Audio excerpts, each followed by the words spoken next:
Assalamualaikum students. Today we will discuss the identification and correction of errors and the method used for this purpose. Students, we have discussed verification and validation in the previous lecture. Verification और validation में हम problem के solution को test करते हैं. Students, अगर verification में algorithm fail हो जाए तो इस केस में first important task is to identify and correct the errors. If an algorithm is failed during verification, then it is important to identify the root cause of failure and then to correct it. Sometimes the error is logical. It means the solution is working but not giving the required results.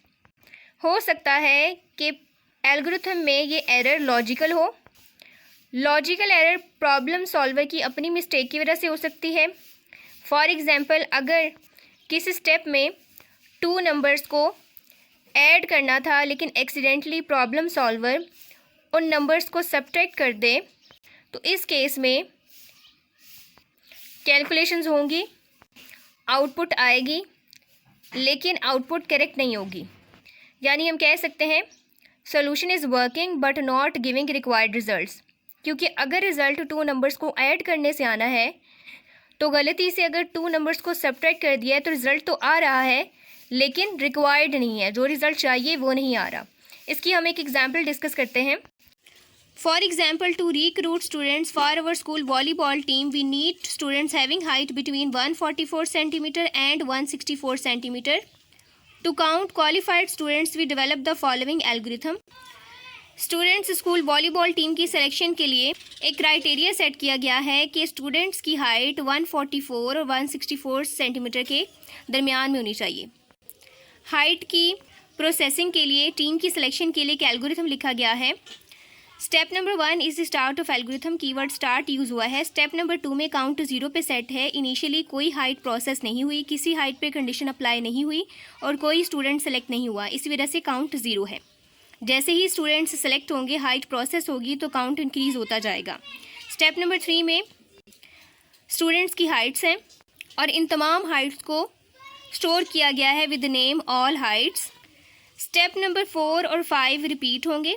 Step number 4 में हर एक height separately enter हो रही है और step number 5 में इस height पे condition apply हो रही है. स्टेप नंबर 5 में हर एक हाइट सेपरेटली आएगी और उसका नेम होगा हाइट, ऑल हाइट्स में से आएगी. उसके बाद स्टेप नंबर 5 में कंडीशन है if height is greater than 144 and height is less than और equal to 164 then set count to count +1. यानी जैसे ही कंडीशन फुलफिल हो काउंट इंक्रीज़ हो जाए बाय 1. अब हम कंडीशन देखते हैं. हाइट ग्रेटर देन 144 है, वर्ड एंड यूज़ हुआ है. इसका मतलब ये है कि ये दोनों कंडीशंस ट्रू होंगी तो ओवरऑल ये कंडीशन ट्रू होगी और काउंट इंक्रीज़ होगा. एंड वर्ड शो कर रहा है इन दोनों का फुलफिल होना ज़रूरी है. यहाँ पे हम देख सकते हैं इस कंडीशन के अकॉर्डिंग 144 हाइट सेलेक्ट नहीं होगी क्योंकि यहाँ पे ग्रेटर देन साइन यूज़ हुआ है. इसी तरह से अगर हम इस साइड पे देखें, इस एक्सट्रीम वैल्यू की देखें तो 164 भी आएगा और 164 से लेस तमाम वैल्यूज़ भी आएंगी. रेंज की एक एक्सट्रीम वैल्यू वैलिड है जबकि एक एक्सट्रीम वैल्यू से ग्रेटर वैल्यूज़ ली गई हैं, उसको वैलिड नहीं काउंट किया गया. तो इस एल्गोरिथम में एरर है. इस एरर को हम लोकेट करेंगे using trace table. Students, trace table एक टेक्निक है जो किसी एल्गोरिथम में लॉजिकल एरर फाइंड करने के लिए यूज़ होती है. ये हम नेक्स्ट टॉपिक में डिस्कस करेंगे.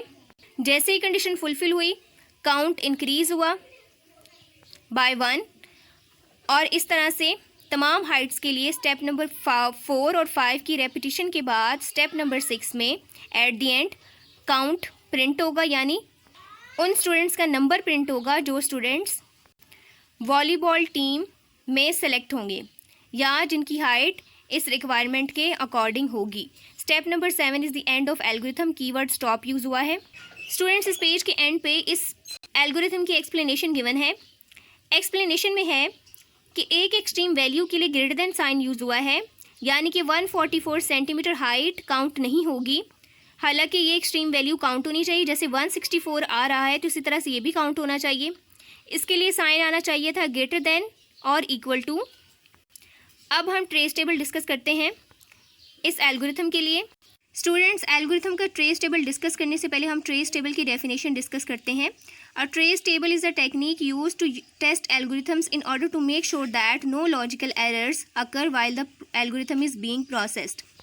ट्रेस टेबल टेक्निक एल्गोरिथम्स को टेस्ट करने के लिए यूज़ होती है। ये टेक्निक एल्गोरिथम्स में से लॉजिकल एरर्स फाइंड करती है। नेक्स्ट हम ट्रेस टेबल की कंस्ट्रक्शन डिस्कस करते हैं। The table usually takes the form of a multi column multi row table, यानी कि ट्रेस टेबल में एक से ज़्यादा रोज़ होती हैं और एक से ज़्यादा कॉलम्स होते हैं, with each column showing the names of data and each row showing the values of the data at each step. Columns basically data name show करते हैं और रोज़ डेटा वैल्यूज़ रिप्रेजेंट करती हैं, या रोज़ में बेसिकली डेटा वैल्यूज़ ही होती हैं। Students, basically एक ट्रेस टेबल है। इस टेबल में आप देख सकते हैं हॉरिजॉन्टल लाइंस भी हैं, वर्टिकल लाइंस भी हैं। Horizontal lines are called rows and vertical lines are called columns. आप देख सकते हैं कॉलम्स में डेटा नेम है, काउंट, ऑल हाइट्स, हाइट, और रोज़ में डेटा वैल्यूज़ हैं। स्टूडेंट्स, अब हम प्रीवियस एल्गोरिथम के लिए ट्रेस टेबल डिस्कस करेंगे। टेबल डिस्कस करने से पहले टेबल से रिलेटेड एक टर्म डिस्कस कर लेते हैं। टेबल में जहाँ पे भी ब्लैंक होगी उसका मतलब है नो चेंज, और अगर डैश हो इसका मतलब है वैल्यू इज़ नॉट कंसर्न्ड, यानी कि प्रोसेसिंग के लिए हमें ये वैल्यू रिक्वायर्ड नहीं है। अब हम एल्गोरिथम की तरफ चलते हैं। स्टूडेंट्स, इस एल्गोरिथम का फर्स्ट स्टेप था स्टार्ट। कीवर्ड स्टार्ट यूज़ हुआ है। इस कीवर्ड का, इस स्टेप का प्रोसेसिंग से कोई रिलेशन नहीं है। प्रोसेसिंग के लिए हमें कीवर्ड रिक्वायर्ड नहीं है। नेक्स्ट स्टेप नंबर 2 में काउंट 0 पे सेट है। इनिशियली कोई वैल्यू एंटर नहीं हुई, प्रोसेसिंग नहीं हुई। और स्टेप नंबर 3 में तमाम हाइट्स हैं जिनमें से सिलेक्शन होनी है। स्टूडेंट्स, इस एल्गोरिथम में step number 1 has no effect on data. Step number 2 में सिंपली काउंट की 0 वैल्यू असाइन हो रही है, और स्टेप नंबर 3 में तमाम हाइट्स इंट्रोड्यूस हो रही हैं। इन स्टेप्स में कैलकुलेशंस नहीं हो रही। अब हम चलते हैं स्टेप नंबर 4 और 5 की तरफ। स्टेप नंबर 4 में हाइट की हर एक वैल्यू सेपरेटली इंट्रोड्यूस हो रही है, और स्टेप नंबर 5 में कंडीशंस अप्लाई हो रही हैं और चेक हो रहा है कि ये वैल्यू इस रेंज में है या नहीं, और उसके अकॉर्डिंग काउंट सेट हो रहा है। In step number 4 there is no change in both count and all heights, but the data 154 is stored in the height, यानी डेटा स्टेप नंबर 4 में सेपरेटली एंटर होगा, सेपरेटली स्टोर होगा। Height की हर एक वैल्यू सेपरेटली स्टोर होगी with name height, और फिर स्टेप नंबर 5 में कंडीशंस अप्लाई होंगी। Then it is compared in step number 5 and the value in count is updated if the data is in the given range. अगर conditions true होती हैं, data given range में है, तो count की value update हो जाती है। Step number 4 and 5 are repeated for each value. Students, basically step number 4 और 5 में ही processing हो रही है। Step number 4 में separately हर एक value आ रही है, और step number 5 में conditions हैं। तो हर एक data value के लिए ये 2 steps repeat हो रहे हैं। तो हम बार बार इन्हीं steps को discuss करेंगे। स्टूडेंट्स, ये ट्रेस टेबल है। स्टेप नंबर 1 के सामने आपको ये डैश नज़र आ रहा है। ये डैश ये शो कर रहा है this value is not concerned. उसके बाद स्टेप नंबर 2 में काउंट 0 पे सेट है, और स्टेप नंबर 3 में तमाम हाइट्स हैं विद नेम ऑल हाइट्स। आप यहाँ पे देख सकते हैं ऑल हाइट्स में ये ऑल हाइट्स हैं, ये काउंट है, और ये हर एक हाइट सेपरेटली प्रोसेस हो रही है। अब ये हाइट की तमाम वैल्यूज़ हैं। स्टेप नंबर 4 में क्या होगा, हाइट की फर्स्ट वैल्यू आएगी 154। आप देख सकते हैं स्टेप नंबर 4 में फर्स्ट हाइट वैल्यू 154 है। उसके बाद स्टेप नंबर 5 में क्या होगा, कंडीशंस अप्लाई होंगी, चेक होगा 154 उस गिवन रेंज में है, कंडीशन फुलफिल हुई है, काउंट अपडेट हो गया है, काउंट इंक्रीज हो गया है बाय 1, तो काउंट की वैल्यू 1 आ गई है। उसके बाद नेक्स्ट स्टेप फिर स्टेप नंबर 4 ही आएगा, क्योंकि एक वैल्यू प्रोसेस हो गई है। स्टेप नंबर 4 और 5 रिपीट हो रहे हैं। स्टेप नंबर 4 में क्या होगा, फिर दोबारा से नेक्स्ट वैल्यू 140 आएगी। 140 गिवन रेंज में नहीं है, जो रेंज हम डिस्कस कर चुके हैं। इट मीन्स के काउंट अपडेट नहीं होगा, काउंट 1 ही है स्टेप नंबर 5 में कंडीशन चेक होने के बाद। उसके बाद अगेन नेक्स्ट वैल्यू के लिए स्टेप नंबर 4 आएगा 155। अब स्टेप नंबर 4 में आप देख सकते हैं 155 है। 155 पे स्टेप नंबर 5 में कंडीशंस अप्लाई होंगी, कंडीशन फुलफिल होती है तो काउंट इंक्रीज होता है बाय 1, तो यहाँ पे क्या हो जाएगा काउंट फिर 2। अब दोबारा से नेक्स्ट वैल्यू 164 के लिए स्टेप नंबर 4 है 164 हाइट आई है स्टेप नंबर 4 में, और स्टेप नंबर 5 में प्रोसेसिंग हुई है। ये हाइट उस रेंज में है, कंडीशन ट्रू है, इट मीन्स काउंट अपडेट हो गया है, काउंट की वैल्यू है 3।